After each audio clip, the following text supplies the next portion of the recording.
हिंदू तो कभी नहीं कहता है किसी धर्म का विरोध करना कि मैं जाति से समझौता कर सकता हूँ, लेकिन हिंदुत्व से समझौता मैं नहीं कर सकता हूँ। या हमारे संस्कृति बिहार, यूपी, झारखंड में ये चीज़ है कि हम लोग डूबते सूरज को भी प्रणाम करते हैं। देश में एक मैसेज चला गया है कि भोजपुरी मतलब अश्लीलता। युवाओं में धैर्य होना चाहिए। बिल्कुल ठीक है, धैर्य रखेंगे उन्हें हर चीज़ मिलेगी। हमेशा बराबर कंट्रोवर्सी में बनी हुई रहते हैं ये खेसारी लाल यादव, पवन सिंह, अक्षरा सिंह, खुद की पॉपुलैरिटी और खुद मार्केट में बने रहने की एक। नमस्कार, आप देख रहे हैं द टॉक टॉकीज और मैं हूं आपके साथ खुशी सिंह। आप सभी दर्शकों का बहुत बहुत स्वागत है। आज मैं एक ऐसी पर्सनालिटी की बात करने जा रही हूं हमारे शो में, शिवसेना बिहार के कला, संस्कृति एवं खेल के प्रदेश अध्यक्ष बिहार पुत्र कुंदन सिंह यादव जी। आपका बहुत बहुत स्वागत है सर। बहुत बहुत धन्यवाद खुशी जी।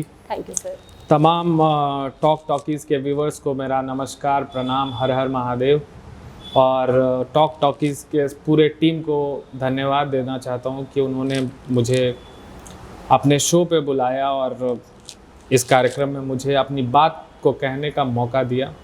उसके लिए बहुत बहुत धन्यवाद टॉक टॉकीज़ के पूरे टीम को। चलिए हम आगे बढ़ते हैं और जानना चाहेंगे कि आखिर जो हमारे बीच आज के अतिथि हैं उनके विचार क्या है, जनता के लिए क्या है।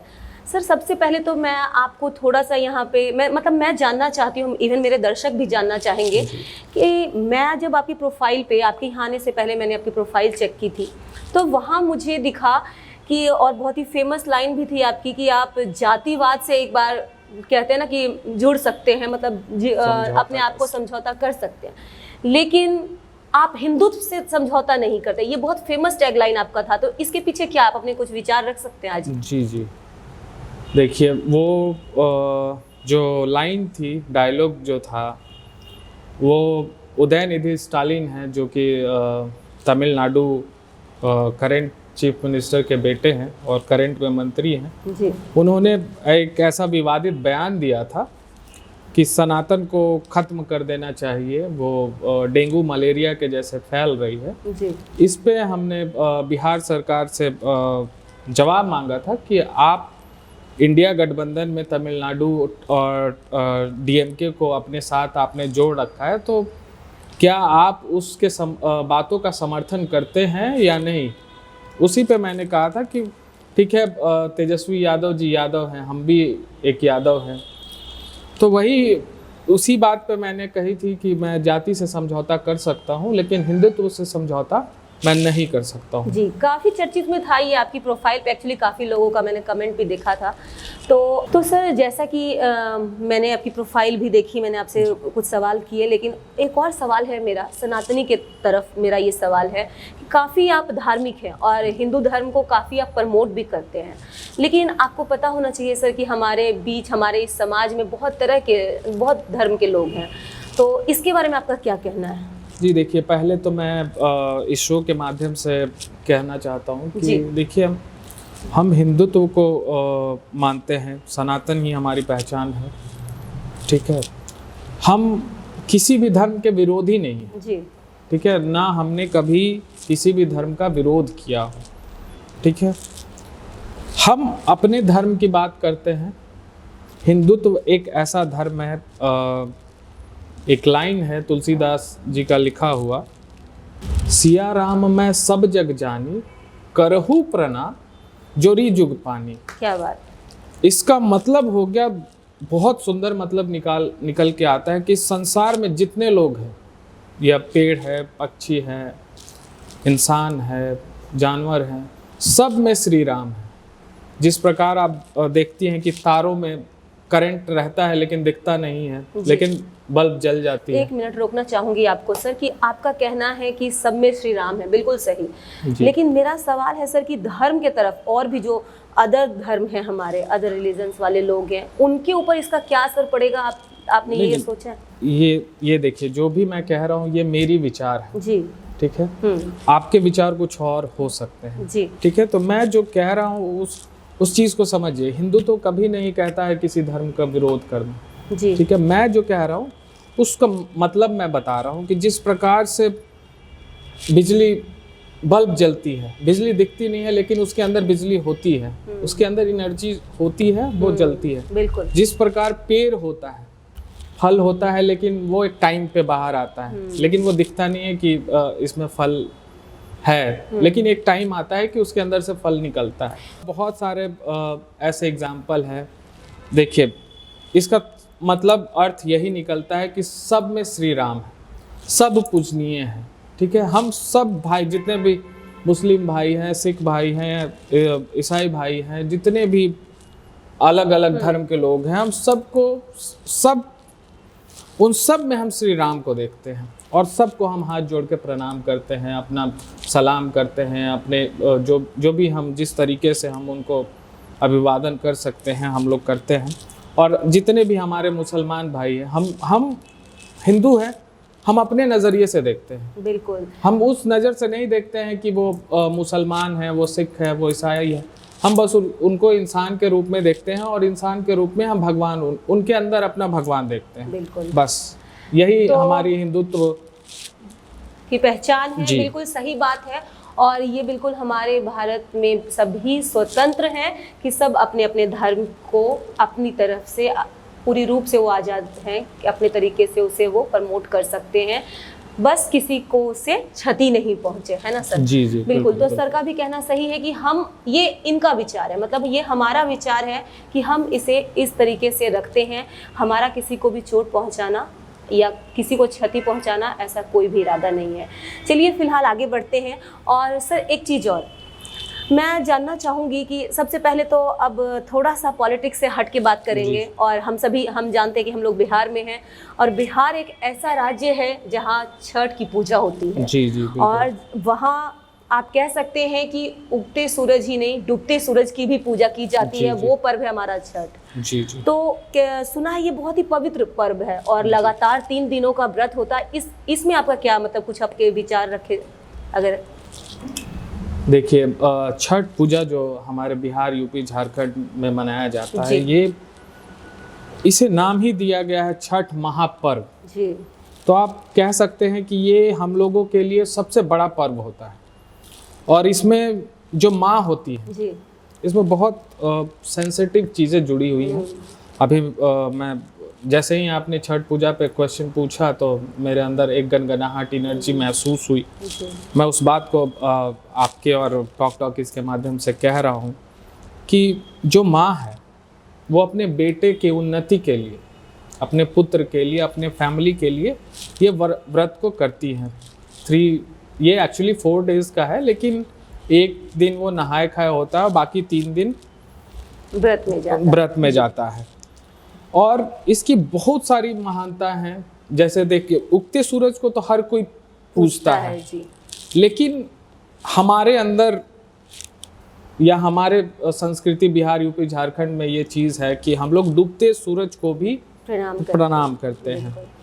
और इसको निजी जीवन से भी हम लोग जोड़ के देख सकते हैं। बहुत सारी उपदेश हमें मिलता है, बहुत सारी चीज़ें सीखने को मिलती है छठ पूजा से। छठ नाम ही हम लोग लेते हैं छठ महापर्व। और ये पर्व का बहुत सारा महत्व है। इसमें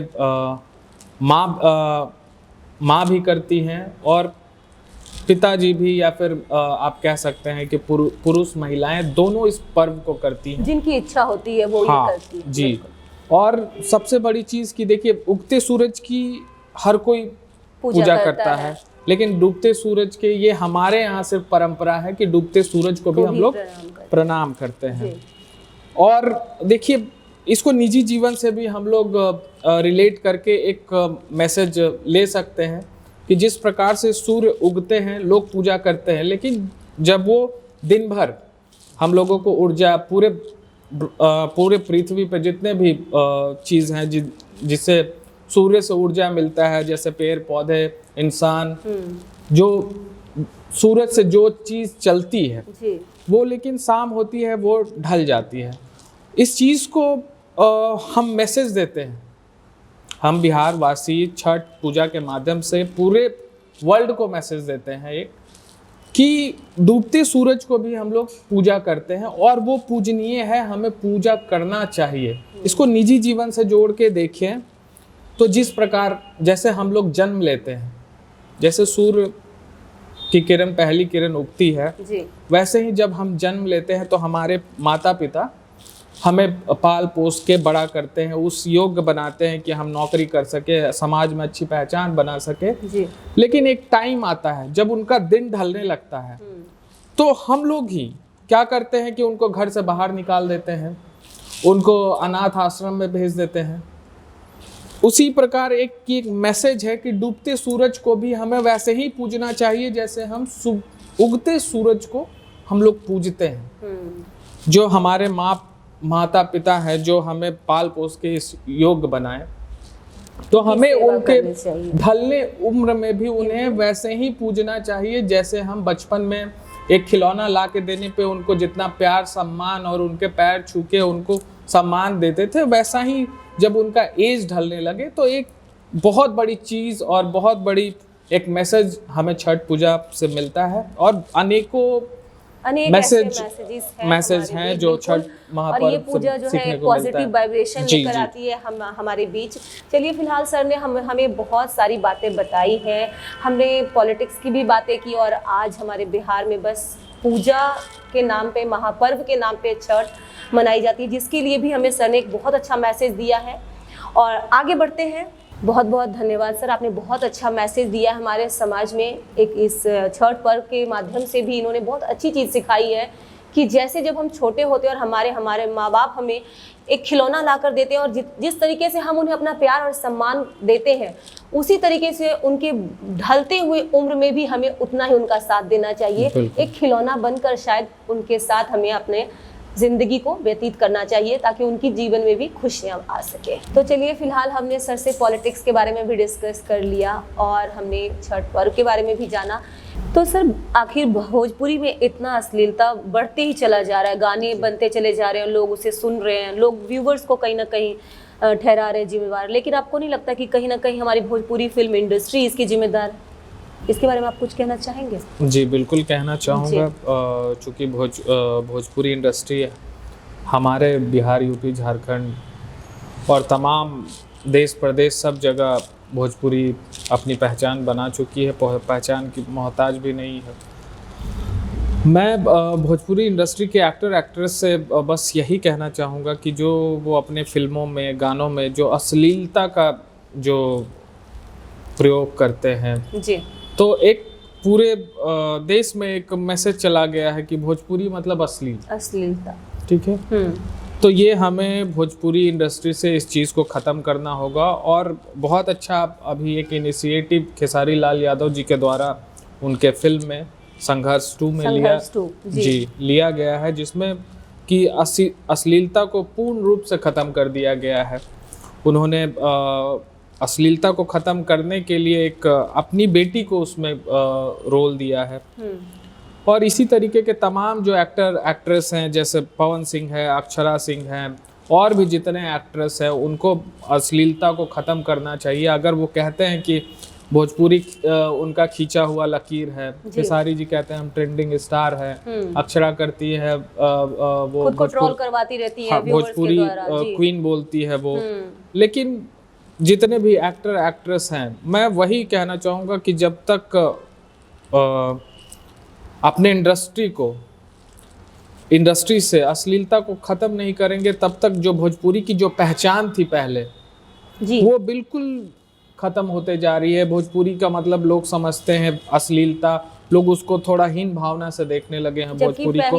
फिल्म देखिए, बहुत और भी सिंगर भी भोजपुरी में हैं, जैसे मैथिली ठाकुर को ले लीजिए, नेहा राठौर को ले लीजिए, और भी तमाम बहुत सारे लोग गायिका हैं जो भोजपुरी को अच्छे से प्रमोट करती हैं। लेकिन ये जो हमेशा बराबर कंट्रोवर्सी में बनी हुई रहते हैं, ये खेसारी लाल यादव, पवन सिंह, अक्षरा सिंह, ये हो गया वो हो गया, ये सब सिर्फ खुद की पॉपुलैरिटी और खुद मार्केट में बने रहने की एक स्ट्रैटेजी है, एक मार्केटिंग, इसको स्ट्रैटेजी बोल सकते हैं जी।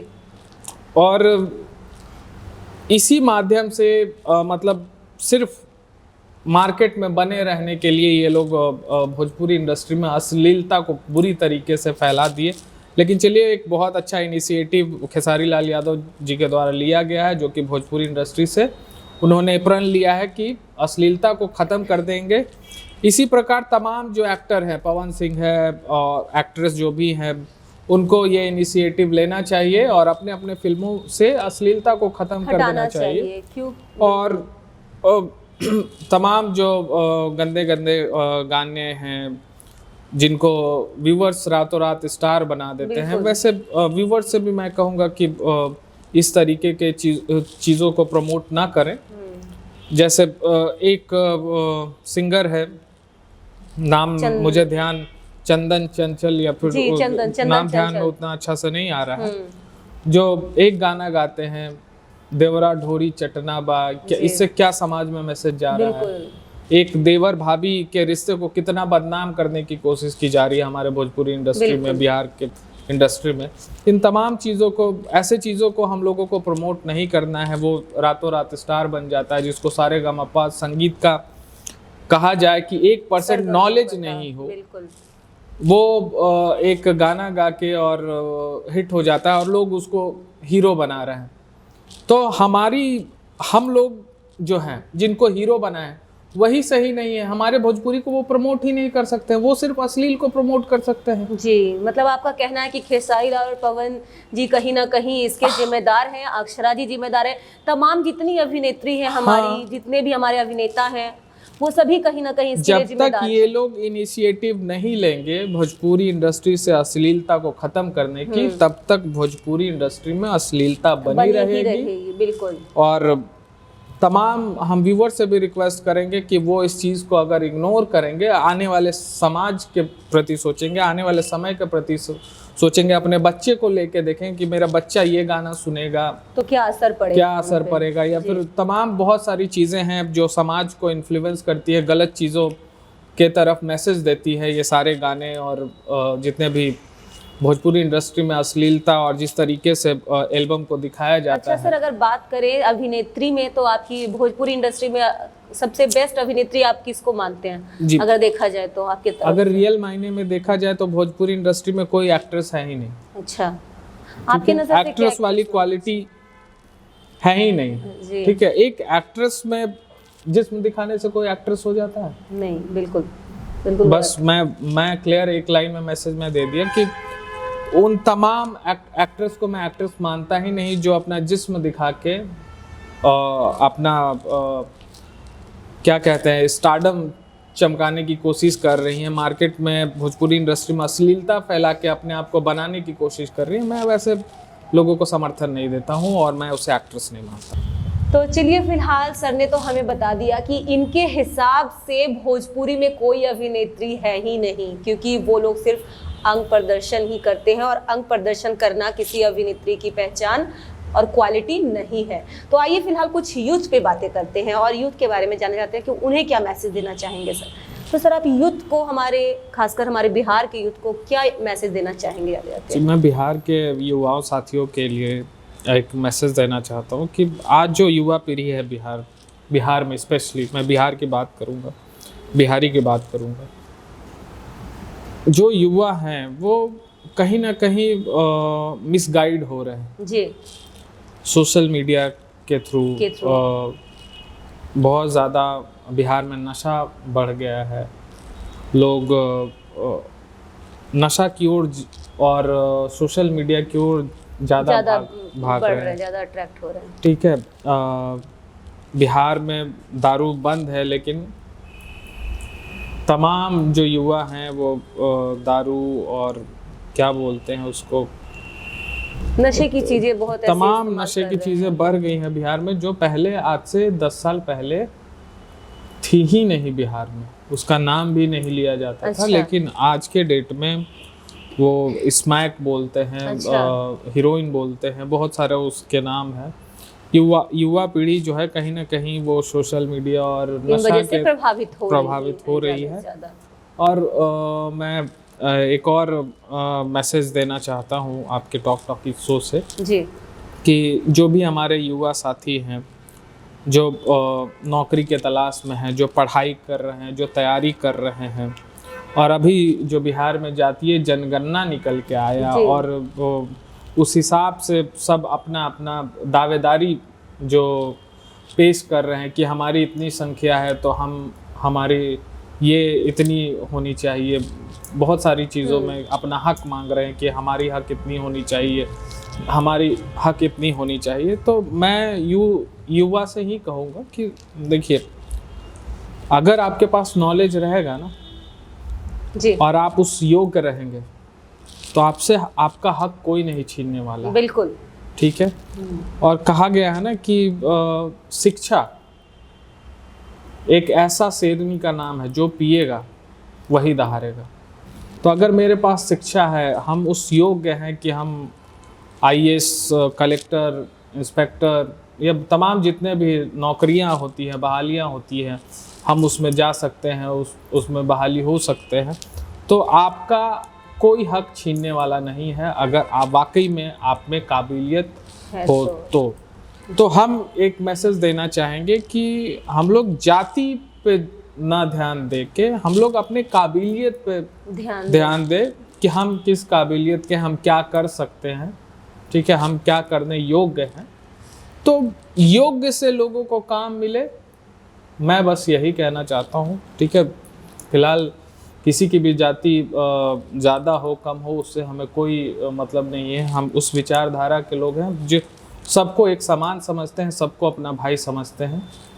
तो कहीं ना कहीं आपको ये नहीं लगता कि वो जो युवा जो है हमारी नशे के तरफ ज़्यादा प्रभावित हो रही है इन सब कारण से, उसके पीछे रीज़न क्या हो सकता है सर? आज के डेट में नौकरी की भी बहुत कमी है, जो हमारे पास क्वालिटी वाले कैंडिडेट्स होते हैं वो ऑलरेडी बिहार छोड़ के बाहर चले जाते हैं, जो उनमें से फिल्टर होके बचते हैं वो यहाँ बचते हैं और उनके लिए भी हमारे बिहार में कोई काम नहीं है। तो मेरे हिसाब से मुझे लगता है कि अभी जितना मुझे पता चल रहा है, काफ़ी लोग इससे अपनी प्रोफाइल को अपने ऊपर ना देखते हुए उसके वजह से भी कुछ लोग भटकते चले जा रहे हैं। देखिए, अभी जो युवा पीढ़ी है जी, वो स्टारडम और शो ऑफ के पीछे भाग रही है। अच्छा जी, ठीक है, वो बेसिक चीज़ें जो होती हैं जिस वे से उनको समाज में एक रिस्पॉन्सिबल, एक जो भी पर्सन होते हैं, सामाजिक पर्सन या एक समाज के प्रति जो उनका नेचर होता है, हर एक इंसान की मैं बात कर रहा हूँ, खुद की और बाकी लोगों को भी। तो आज के युग में, आज के डेट में कहा जा सकता है कि वो सारी चीज़ें धीरे धीरे युवाओं से ख़त्म हो रही है। ठीक है, वो मतलब आप कह सकते हैं कि नशा हो गया, बहुत सारी चीज़ों में सोशल मीडिया के माध्यम से इन्फ्लुएंस से होके वो स्टारडम और शो ऑफ के पीछे भाग रहे हैं। कहीं ना कहीं ये आगे चल के एक समाज के लिए, हमारे समाज के लिए खतरा है। लेकिन सर मेरा सवाल ये नहीं था, मेरा सवाल ये था कि कहीं ना कहीं आपको ये नहीं लगता कि वो सारे युवा जो प्रभावित हो रहे हैं इन सब चीज़ों के लिए, जो आपने बताया कि नशा कर रहे हैं या चाहे किसी भी शोबाजी में चल रहे हैं या कोई भी चीज़, उनके पास काम की कमी है, उन्हें प्रॉपर वो जगह नहीं मिल रहा, प्रॉपर प्लेटफॉर्म नहीं मिल पा रही है जहां वो अपने आप को परफॉर्म कर सकें। तो कहीं ना कहीं वो गलत तरीकों में जा रहे हैं कि चलो अब हमारे पास तो कोई काम ही नहीं है, हमारी लाइफ में कुछ बचा ही नहीं है। कहीं ना कहीं निगेटिव थॉट उनके माइंड में जनरेट हो रहा है। नहीं, तो ये एक रीज़न भी हो सकता है। नहीं, ये ऐसा नहीं है कि काम की कमी हो गई है या काम ही नहीं है जी, या देसी खत्म होते जा रहा है, मतलब ये समाधान नहीं है ना। मैं खासतौर बिहार से बात कर रही हूँ। हाँ, बिहार से बिलोंग करते तो मैं खासतौर जी, मैं बिहार के बारे में ही बात कर रहा हूँ कि देखिए, चीजें खत्म तो नहीं हो रही है, जैसे जैसे चीजें हो रही हैं, योग्यताएं बन रही हैं। ठीक है, धैर्य, जो युवा पीढ़ी है उनको अभी के डेट में वो पेशेंस नाम का चीज़ नहीं है उनके अंदर जी। उनको थोड़ा धैर्य रखना चाहिए। आप अपनी जिस चीज़ में वो तैयारी कर रहे हैं उसमें उनको तैयारी करते रहनी चाहिए। ठीक है, ये काबिलियत पे है। अगर आप काबिलियत होगी आप में तो आपकी बिहार पुलिस में बिल्कुल नौकरी लगेगी। अगर आप में काबिलियत होगी, आप जज बनना चाहते हैं, बिल्कुल बनेंगे। ठीक है, इसमें कोई दो राय नहीं है। आए दिन इतनी भर्तियां निकल रही हैं बिहार में। देखिए, जो भी मैं ये युवाओं पे मैंने सारी बात कही, तो मैं एक बिहार और बिहारी भाइयों के लिए, एक अपने यूथ के लिए मैं एक मैसेज देना चाहता हूँ कि युवाओं में धैर्य होना चाहिए। बिल्कुल, ठीक है, धैर्य रखेंगे उन्हें हर चीज़ मिलेगी। ठीक है, इसी के साथ मैं अपनी बात को यहीं समाप्त करता हूँ। सारे बिहारी भाइयों को धन्यवाद, मेरा प्रणाम। आपको भी मेरा नमस्कार, धन्यवाद। Thank you so much sir कि आप हमारे टॉक टॉकीज में आए और आपने अपना कीमती समय दिया। बहुत बहुत धन्यवाद। और ऐसे ही पर्सनालिटी के साथ एक बार फिर हम हाजिर होंगे। हमें दीजिए इजाज़त। नमस्कार। जी।